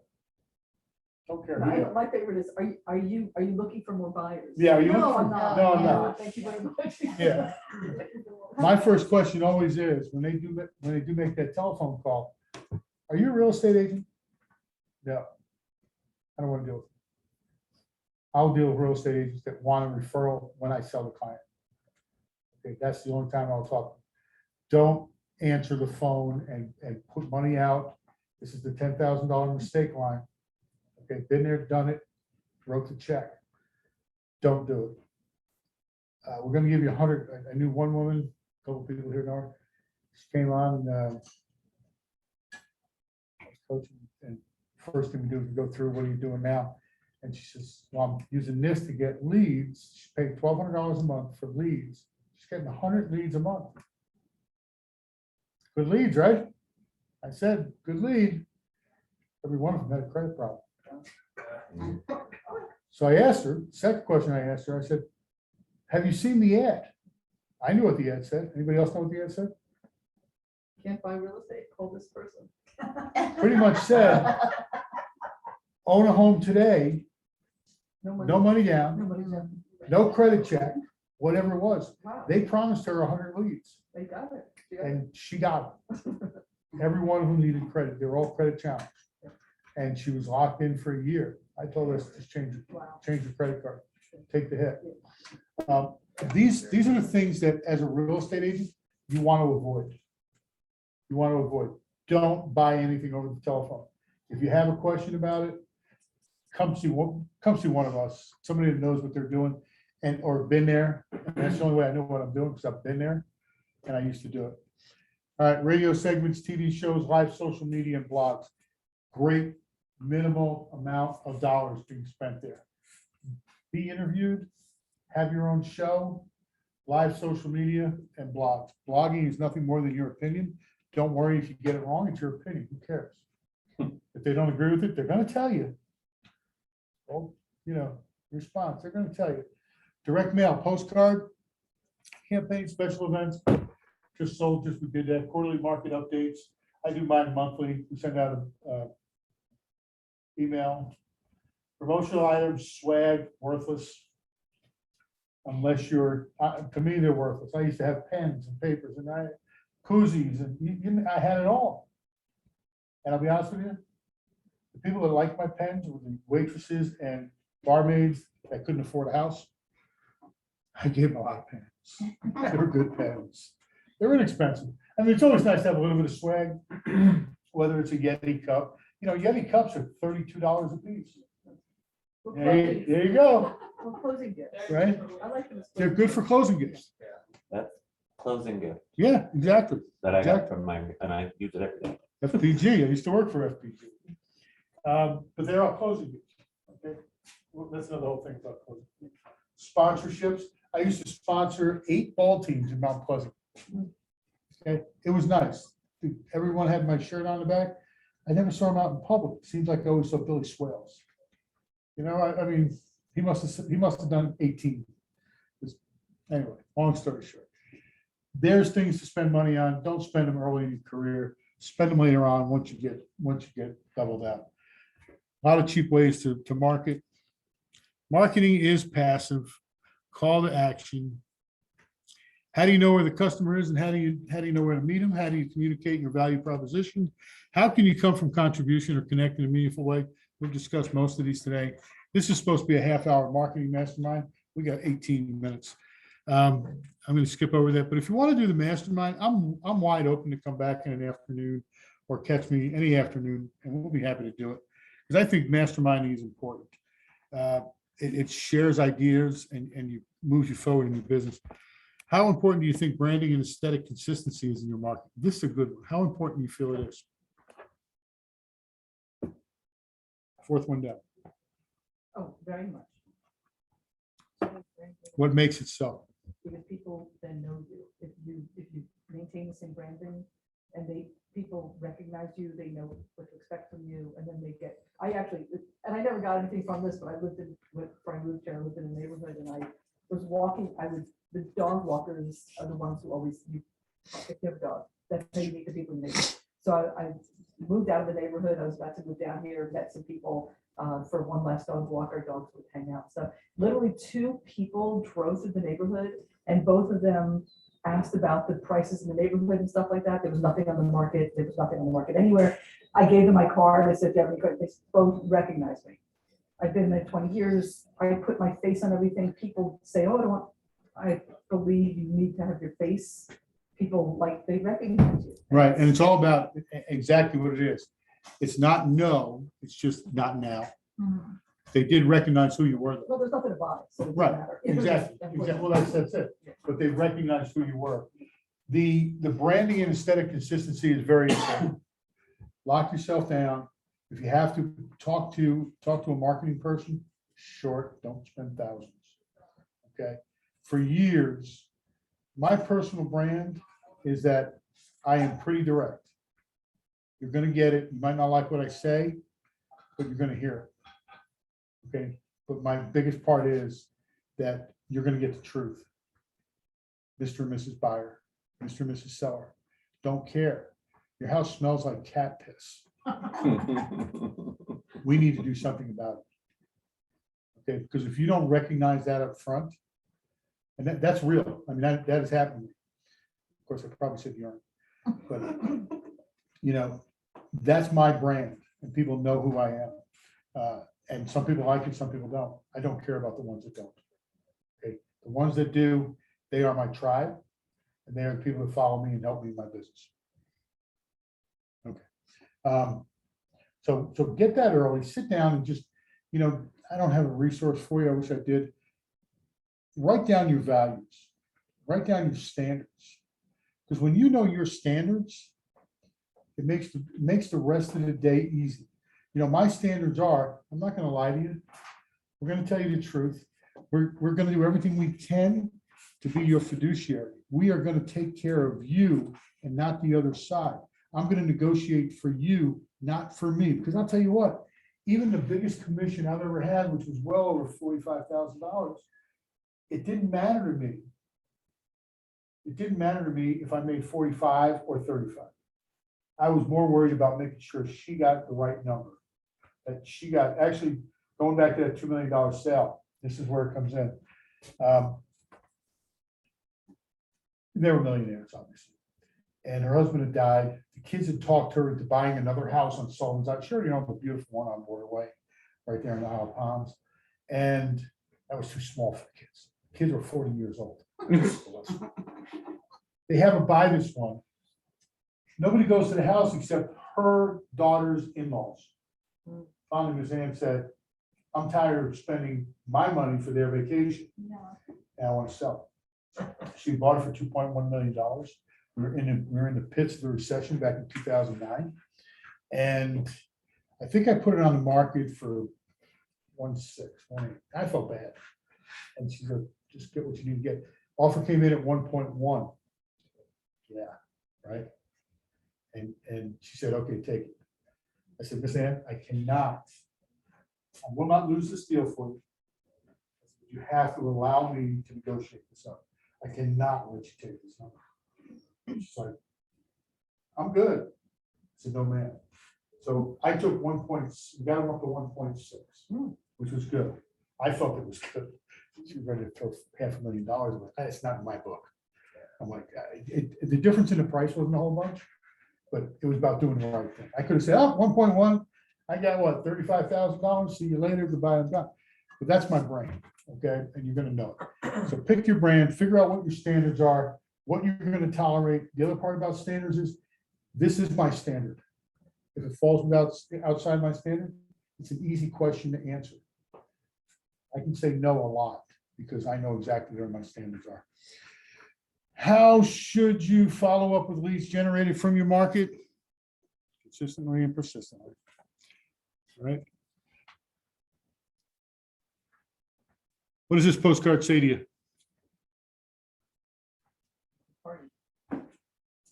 You're invited. That says open house at 306 Allendale Drive, Stratford, Connecticut. Join us Sunday, 12 to 2 p.m. Good card, bad card? What does it say which Sunday? Yeah. That could be helpful. Is that good or bad? Well, unless you're having it every Sunday. You're having it every Sunday. If I'm spending money and that's going in the mail, no date. I like that because it's like you said, it works for every Sunday. Might give me a call. There's a company out there, it's called, if you are gonna do postcards, it's called, well, use Command. You can use Command for postcards. There's also Corefact, COREFACT.com. And the thing with Corefact is, this is a great card. It's gonna go out to 150, 200 people. How do you know the person got there? What are one of the reasons we hold open houses? We're looking for listings. I'm a big listing guy. I believe you take more listings than you buy. I'm a big listing guy. What does it say to the guy next door? Oh, Allison sent out a postcard. It's wonderful. Oh, Allison sent out another postcard. Builds a little bit of awareness, right? It's, who's this group? Something Realty Group? Can't see it. It's small. UK Realty Group. To me, there's that no telephone number on the front, probably on the back, maybe hopefully, or it's way down the bottom. The thing with Corefact is that they are numerical cards. Okay, so if you mail out 100 cards, every one of them has a code on it, so that when they go to your website to see what the home value is of their own home, it sends you the lead. Think about this. That's 306 Allendale Drive, Stratford, Connecticut. If this had a call to action or a trap, what we call a trap, it's marketing, and you're trying to trap their contact information. If this had a trap on the back side that said, what's your home worth? Go to this website and put in this code. They don't know what that is. You don't know what it is, Rob, probably didn't. What that is, that code, when they put it in, their address is 308 Allendale Drive. It pops up in your lead generation, pops up in your email. You know what? What do you know about 308 Allendale Drive? But they want to know how much their home is worth. And what does that mean? They might be looking this up. Think about it. So you have a lead. Is it a good lead? Yeah. I think it's a freaking great lead. What's your next step? Follow up. How do you follow up? That's part of the system. How do you follow up? Go look for the phone number, go mail them a piece of information, don't give them everything. Just give them enough to be curious, to say, hey, come over here and talk to me. That's why we're looking for curiosity, right? We're looking for curiosity.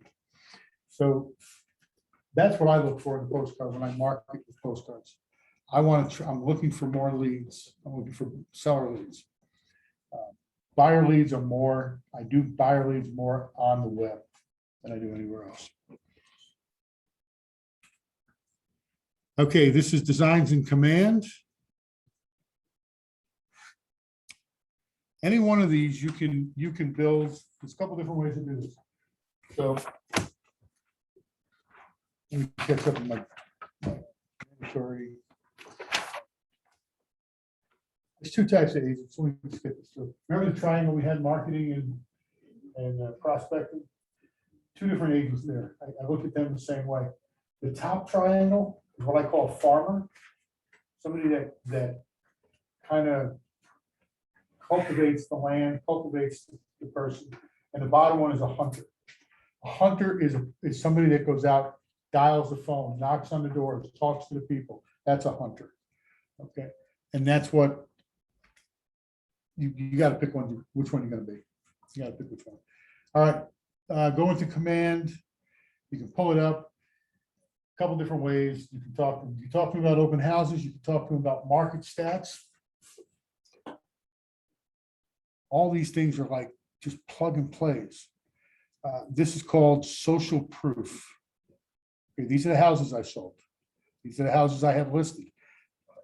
What happens if you don't have any houses listed? Who's do you use? Or somebody else. Ask them first.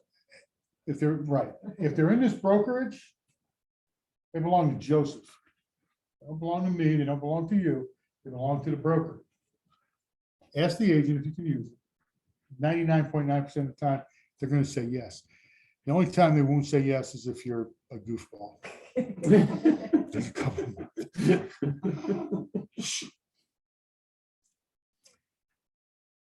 All right, which way are we going here? We're going this way, this way, this way. You're invited. Nope, that's backwards. Activity use campaigns to make a social post. Biggest thing about Command is that you can make a social post. It's like this. It's quick, it's easy. You can buy for $30, 10 days. You can just say, I'm attracted to buyers. I want to attract buyers. And as a new agent, that's where you should be. Takes a little less time. I want to attract buyers, spend $30, 10 days, and just don't overthink this. Use a couple of emojis in there. Hey, just listed, hot, hot, hot, fire flames, love, dogs, cats, whatever you want to use. And people will open it and they'll start dropping into your command. You have to have leads. Any lead right now is great for you. Try to get 10 leads in that system every day. With a $30 value going into command, you can put those leads in there. And what's the great part about Facebook? If you don't know anything about Facebook, is that when they click on your ad, what happens? Captures their. Captures their information. They're already logged into Facebook. You ever get that one screen that pops up? You want to log in with Facebook? Or you want to log in with Facebook? Yeah, as soon as you log in with Facebook, they got your entire demographic. You got it in command. So if you're going to spend money, spend that $30. Do the attract buyers, and you'll be fine. Pick your price point. Obviously, Facebook, the higher the price point, you're probably going to get less people on Facebook. Think about your demographic of Facebook. Who's using it? Years ago, I used to talk about Musical.ly.com. Anybody remember Musical.ly? It's TikTok now. People look at me like, you're crazy. Why are you advertising nothing but 11-year-old kids? Well, someday they're going to be 21. And they've seen me for 10 years. And I mean, that's the truth. That's the truth. So don't discount new stuff coming out on the market. If you're going to be in this business more than 5 years, man, it's cheap. You know, value per dollar, TikTok is still pretty cheap. Okay, we did Snapchat for a while. You know, again, just until I lost the person that was doing it. So as far as doing those social posts and stuff, how, I mean, it might be, I'm new at this. Is Go ahead. there videos or stuff that can walk us through on how to do that? Friday, there's going to be a Demos and stuff. how to full do day that. class. Right? Perfect, cool. And the reason we do it this way now is that I would have talked to you. I'm not the expert on it. Gotcha. I'll be honest with you. I know how to sell, I know how to market. As far as using command, they're going to walk you through it. Gotcha. Okay. Okay. There is always in KW, major tag, just go to KWU Okay. and Facebook. What was the command? That's where I'm going to. And, yeah. Yeah. Command your conversion. Anyway, guy's name is Nick Baldwin. Okay. Okay, follow him on Facebook and you will get Nick Baldwin command something. But he is a guru on Facebook advertising with command. Okay. Follow him. He's got a product. It's called Monster something. You know, Monster Conversion Monster. And that's a lead generation. Don't buy it. Just watch it. Yeah, you can also go to YouTube and put in KW command. And they can teach you how to do anything on command. Yeah, that's Okay. fine. Okay. Everything. I went down that rabbit hole one day. I see You watched that too many, I walked away and I was like, Way more Until stress. I remember you. Oh, yes. All right, questions. What didn't I hit? What did I hit? What did I miss? I wanted, it's kind of,